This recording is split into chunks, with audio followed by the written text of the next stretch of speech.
समय उनका निकल गया। वो जो लोग लाशों पर राजनीति करते हों, हमें ईस्टर्न कैनाल की बात करते हैं तो उसमें सपोर्ट करना चाहिए। उसमें आप अपनी तरफ से अलग दुकान जमा रहे हैं।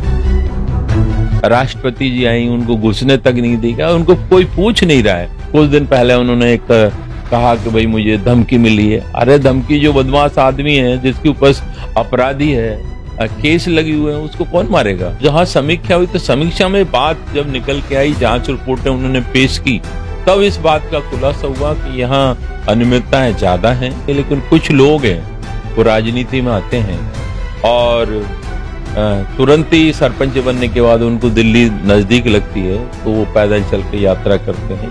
प्रदेश भर के सरपंच पंचायती राज मंत्री रमेश मीणा के खिलाफ लामबंद है। लगातार राजधानी जयपुर में महापड़ाव किया जा रहा है।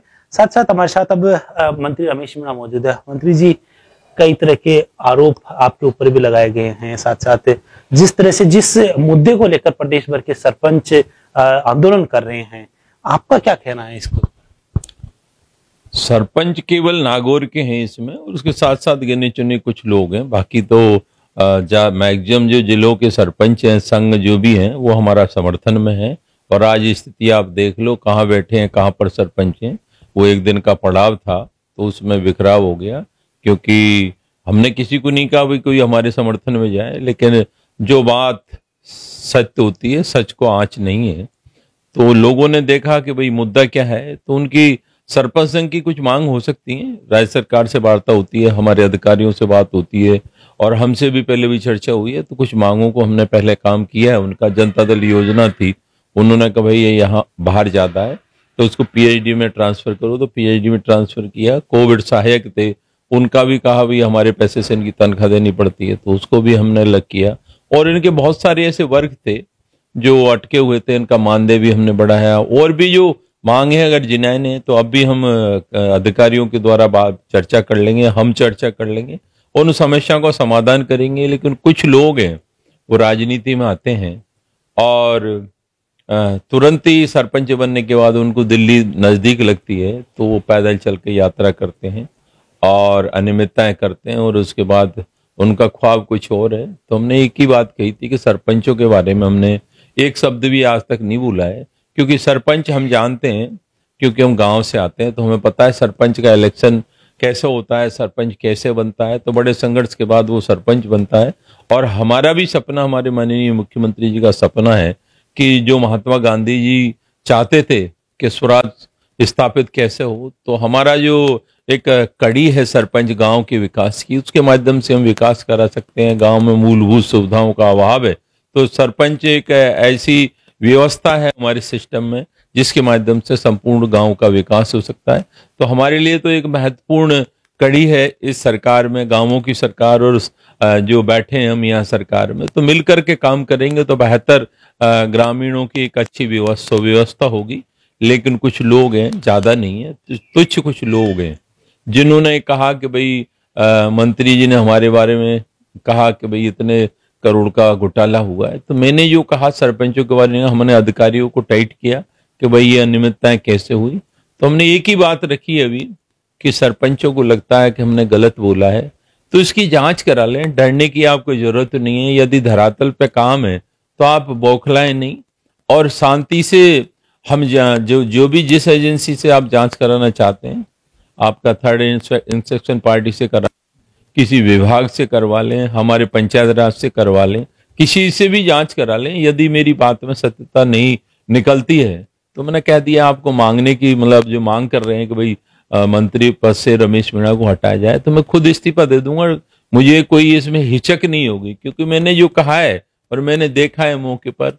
आप कुछ सरपंच कहते हैं, कुछ ही लोग हैं कि जांच नहीं, बिना जांच के कैसे बोल दिया। अरे हम जिन गांवों में जहां गए, जहां पर हमने काम देखा, हमने अधिकारियों ने देखा, और उससे पहले भी हमारे अधिकारी देख रहे हैं। जब से मैंने विभाग संभाला है तो धीरे धीरे हमारे विभाग के अधिकारियों ने भी देखा है, काम को देखा है, सीक्रेट भी देखा है। तो ये रिपोर्ट हमारे पास आई है, उससे ऐसा लगता है कि अनियमितता हुई है। तो हमारा तो सिर्फ इतना ही कहना था कि भाई गरीब को काम मिलना चाहिए। हमारे मुख्यमंत्री जी की मंशा है जीरो टॉलरेंस की, तो वो धरातल पे नजर आना चाहिए, गुणवत्ता वाले कार्य होने चाहिए। तो उस दिशा में हम काम कर रहे हैं। और जब कोई भी ईमानदारी से आदमी काम करता है तो उसका विरोध भी होता है, तो विरोध से हमें डरने की जरूरत नहीं है। और जिस प्रकार ये लोग धमकियां दे करके सरकार को डराना चाहते हैं, सरकार किसी भी स्तर पर डरेगी नहीं।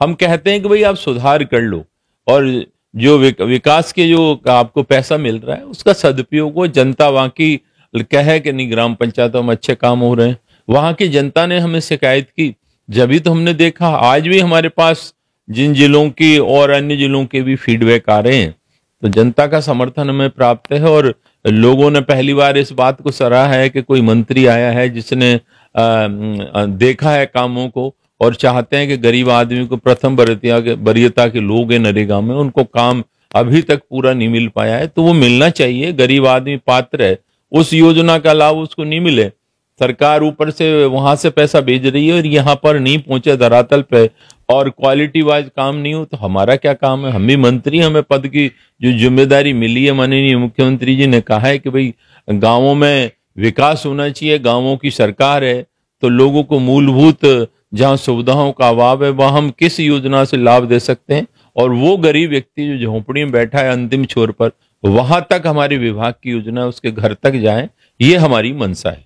मंत्री जी, आपने लगातार दौरे किए, पूरे प्रदेश के सभी जिलों में लगभग दौरे किए, किस किस तरह की रिपोर्ट्स वहां पर देखने को मिली? क्योंकि जिस तरह से बताया कि जो नागौर और बाड़मेर में सबसे अधिक नरेगा में काम हुए हैं, तो अन्य जिलों में किस तरह काम हुए, और वहां का जो ग्राफ है वो इतना अधिक क्यों नजर आ रहा है? यही चीज देखने की बात है कि कोई जिला है उसका जो प्रतिवर्ष का जो एफटीओ होता है, क्योंकि भारत सरकार के द्वारा नरेगा से जो लेबर का है वो पैसा 100% मिलता है, मेटेरियल का 75% मिलता है, बाकी राज्य सरकार मॉनिटरिंग करती है। राज्य सरकार चाहती है कि बेहतर तरीके से काम हो और गरीब आदमी है उसको काम भी मिले, रोजगार भी मिले, तो वो बैठा नहीं रहे।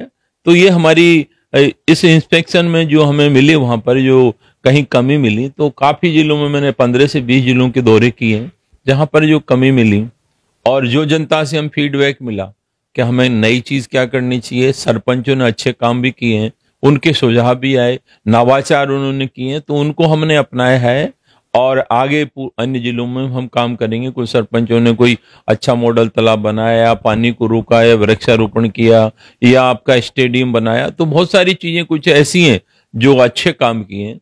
लेकिन कुछ सरपंच हैं दबंगई से काम तो कर नहीं रहे हैं, अनियमितताएं कर रहे हैं, और उसको दबाने के लिए एक पॉलिटिकल प्रेशर का इस्तेमाल कर रहे हैं, तो सरकार झुकेगी नहीं।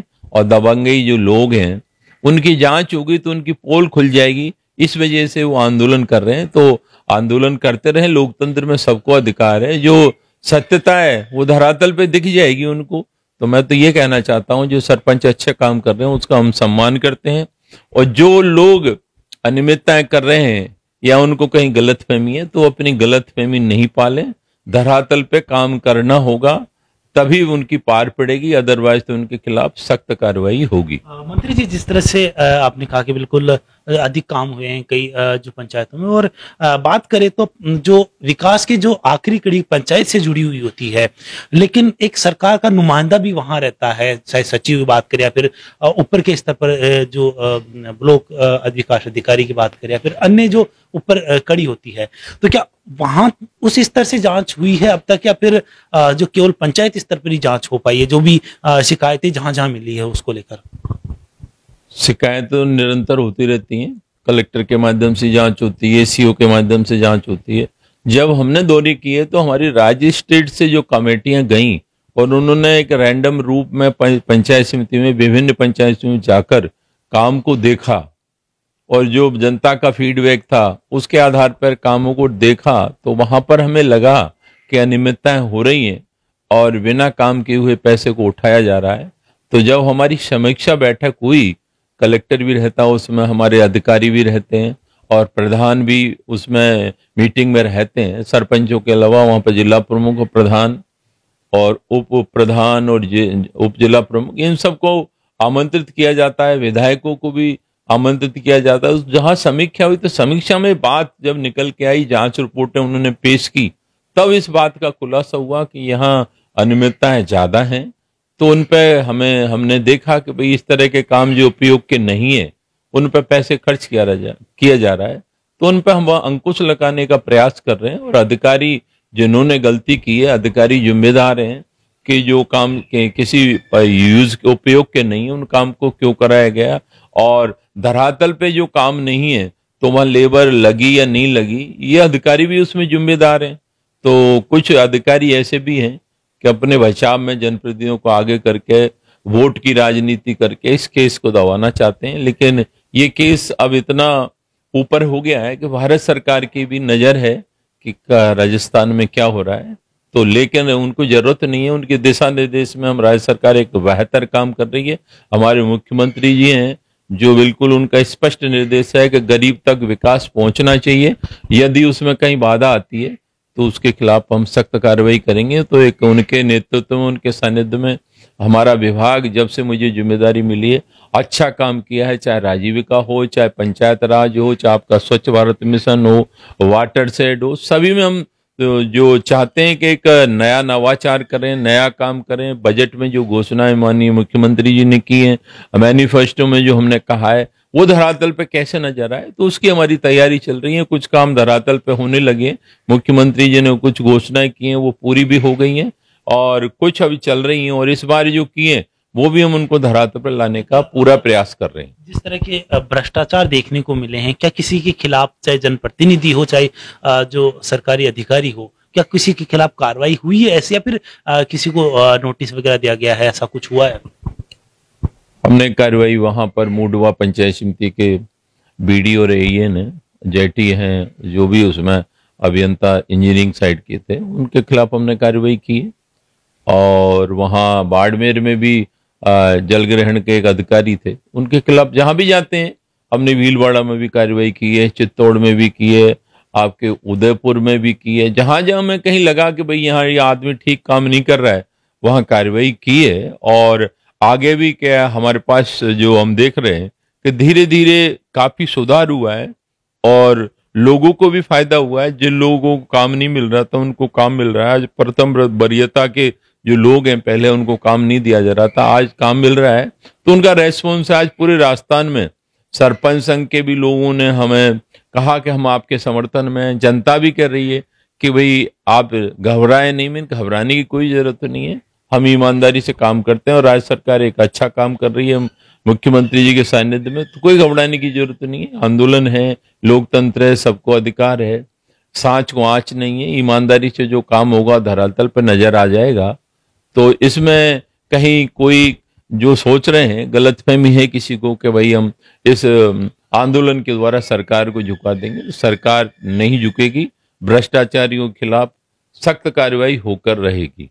बिल्कुल। अब बात करें सरकारी कामकाज की और जो पंचायती राज जो डिपार्टमेंट है उसके वर्क प्रोग्रेस की, तो आपके कार्यकाल के बाद में कितना उसमें सुधार आया है, कितना अधिक आम जनता को लाभ मिलने लगा है?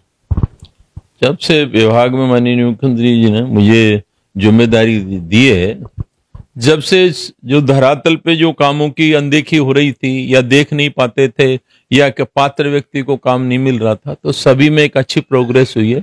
प्रधानमंत्री आवास में क्वालिटी में सुधार हुआ है, पात्र व्यक्तियों को समय पर किस्त मिल रही है। उसके अलावा नरेगा में भी जो पात्र व्यक्ति है वो चाहता है फॉर्म 6 भरे या उसको काम नहीं मिल रहा है या गुणवत्ता में कहीं कमी है, तो काफी पूरे राजस्थान में गुणवत्ता में सुधार हुआ है। और एक तरह से मैं कह सकता हूं कि सैकड़ों करोड़ों का फायदा हमारे विभाग को हुआ है जब से हमने इस विभाग को संभाला है। और हमने नए नवाचार भी कर रहे हैं। हम राजीविका में हमारी 30 लाख महिलाएं जो हैं उसको हम इस बार सोच रहे हैं कि भाई हम एक 50,000 महिलाओं का एक समूह बना रहे हैं, महिलाओं को रोजगार से जोड़ रहे हैं, उनके आर्थिक स्थिति में इजाफा कर रहे हैं और उनके नवाचार और नए काम हैं। तो गरीबी उन्मूलन के तहत उस परिवार में आर्थिक स्थिति कैसे मजबूत हो, तो माननीय मुख्यमंत्री जी का एक बड़ा आशीर्वाद है। उन्होंने अभी स्त्री निधि एक बैंक खुला है, उसके माध्यम से महिलाओं को लोन मिलेगा, महिला ही काम करेंगी।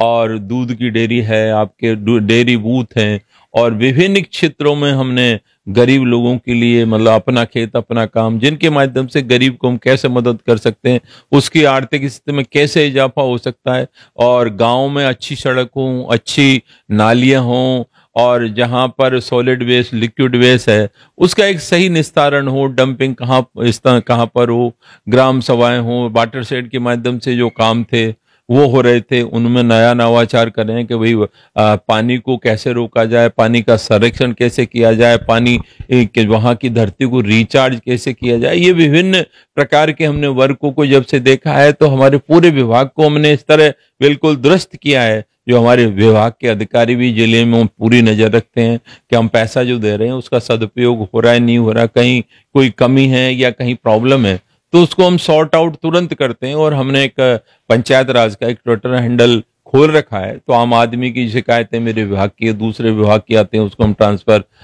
सीएम वाले में कर देते हैं, और उसके बाद में हमारे विभाग की है तो उनका निस्तारण हम शीघ्र ही करते हैं, ज्यादा समय नहीं लगता। तो लोगों का एक अच्छा रेस्पॉन्स हमें राजस्थान में मिल रहा है, हमारा विभाग और हमारे अधिकारी एक अच्छा काम कर रहे हैं। एक आखिरी सवाल मंत्री, जिस तरह से आपने बताया कि इस तरह का काम कर रहे हैं, काफी अच्छा जो प्रोग्रेस रेट है वो राजस्थान में देखने को मिल रहा है, लेकिन आपके खिलाफ किरोड़ीलाल मीणा, गोलमा देवी ने भी आप ही के विभाग के राज्य मंत्री को शिकायत की है कि भ्रष्टाचार के आरोप लगाए आपके ऊपर, क्या कहना आपका? देखो, सबसे पहले मैं ये कहना चाहूंगा, जिनकी आप चर्चा कर रहे हो उनकी वैसे राजनीति में कितनी बार कह चुका हूं कि उनका सूर्यास्त हो चुका है, अब राजनीति उनकी रही नहीं, समय उनका निकल गया। वो जो लोग लाशों पर राजनीति करते हों, कभी थाने पे धरना है, कभी तहसील पे धरना है, कभी किसी मंत्री के आगे घर पे धरना, तो एक आदमी का एक स्टेटस था, एक सीनियर आदमी था, वो आज इस तरह आ गया गली मोहल्लों में धरना दे रहा है। विकास की चर्चा करनी चाहिए, किसी की शिकायत करना झूठी, उसको ब्लैक मेल करना, ये कहाँ की राजनीति है? उनको विकास में सपोर्ट करना चाहिए, सरकार का सपोर्ट करना चाहिए। आज हमें ईस्टर्न कैनाल की बात करते हैं तो उसमें सपोर्ट करना चाहिए, उसमें आप अपनी तरफ से अलग दुकान जमा रहे हैं। उनकी खुद की पार्टी में उनको जब राष्ट्रपति जी आई उनको घुसने तक नहीं देगा, उनको कोई पूछ नहीं रहा है, उनकी सुनवाई नहीं हो रही है, तो वो अब इस तरह के प्रॉपर गंडे, मतलब एक तरह से लोकप्रियता हासिल करने के लिए कुछ दिन पहले उन्होंने एक कहा कि भाई मुझे धमकी मिली है। अरे धमकी, जो बदमाश आदमी है, जिसके ऊपर अपराधी है, केस लगी हुए हैं, उसको कौन मारेगा? साथ साथ बात करें तो जो शिकायत कर रहे हैं वो भी राजेंद्र गुड्डा को शिकायत कर रहे हैं, उन्होंने भी कई तरह के बयान दिए हैं, उनको लेकर क्या कहना आपका? No comments. तो ये थे मंत्री रमेश मीणा, जिनका कहना है कि जो सरपंच प्रदेश भर के आंदोलन कर रहे हैं उनके खिलाफ वो चाहे तो जांच करवा सकते हैं, क्योंकि जिस तरह से मंत्री रमेश मीणा ने बताया कि पूरे प्रदेश भर में सरपंचों का जो काम है वो किस तरह से है, और जिन जिलों को लेकर विशेष तौर से बात की गई है नागौर और बाड़मेर की, तो वहां का जो विकास कार्य और जो प्रोग्रेस रेट और जो बजट आवंटन है वो अधिक देखते हुए ही वहां पर जांच करने के निर्देश दिए गए थे, और उसी के अनुसार आगे कार्रवाई के निर्देश दिए गए थे। हालांकि रमेश मीणा ने यह भी कहा है कि जिस तरह से उनका बयान को अलग तरीके से पेश किया गया है सरपंचों की ओर से, वो चाहे जिससे भी जिस एजेंसी से जांच करवा सकते हैं और अपने विकास कार्यों की खुद जांच करवाकर सामने पेश कर सकते हैं। अगर वो मंत्री गलत रहते हैं तो खुद अपना इस्तीफा वो सीएम को सौंपेंगे। जयपुर से द आवाज के साथ मैं लोकेश ओला। अगर आपको ये वीडियो पसंद आई हो तो हमारे चैनल को लाइक, शेयर एंड सब्सक्राइब करें और बेल आइकन दबाना ना भूलें, ताकि आपको लेटेस्ट अपडेट मिलती रहे।